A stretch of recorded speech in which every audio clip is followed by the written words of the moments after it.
Hi friends, இந்த 2 பாத்ரூமுடைய வேலை முடிஞ்சதுக்கப்புறம் உங்களுக்கு மறுபடியும் இந்த வீடியோ போடுறேன்னு சொல்லியிருந்தேன். பாருங்கள், இந்த 2 பாத்ரூம் டேப் ஃபிட்டிங் எல்லாமே மாட்டி முடிச்சாச்சு. இந்த இடத்துல பாருங்கள், டைல்ஸ் நாங்கள் வந்து புதுசாக ஒட்டியிருக்கோம் ஃபுல்லாகவே.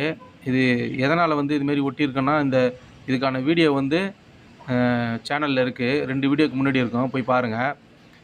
ஃபுல்லாகவே வந்து கட் பண்ணி எடுத்துகிட்டு திருப்பி ஒட்டி டைல்ஸ் நாங்களே ஒட்டியிருக்கோம். ஒட்டி ஒயிட் சிமெண்ட் போட்டு மூடிட்டு டேப் எல்லாம் போட்டாச்சு.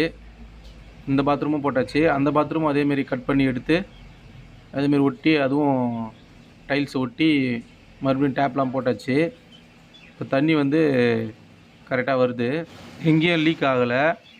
ஃபுல்லாகவே செக் பண்ணியாச்சு. தண்ணி ஆன் பண்ணி காட்டுறேன் பாருங்கள். தண்ணி எவ்வளோ, இது மேல் மாடியில் இருக்கிறதுனால ஃப்ளோ கொஞ்சம் கம்மியாக தான் வரும். எல்லா டேப்லையுமே தண்ணி நல்லா வருது. வீடியோ பிடிச்சிருந்தால் லைக் பண்ணுங்கள், ஷேர் பண்ணுங்கள், மறக்காமல் சேனலை சப்ஸ்கிரைப் பண்ணுறேங்க.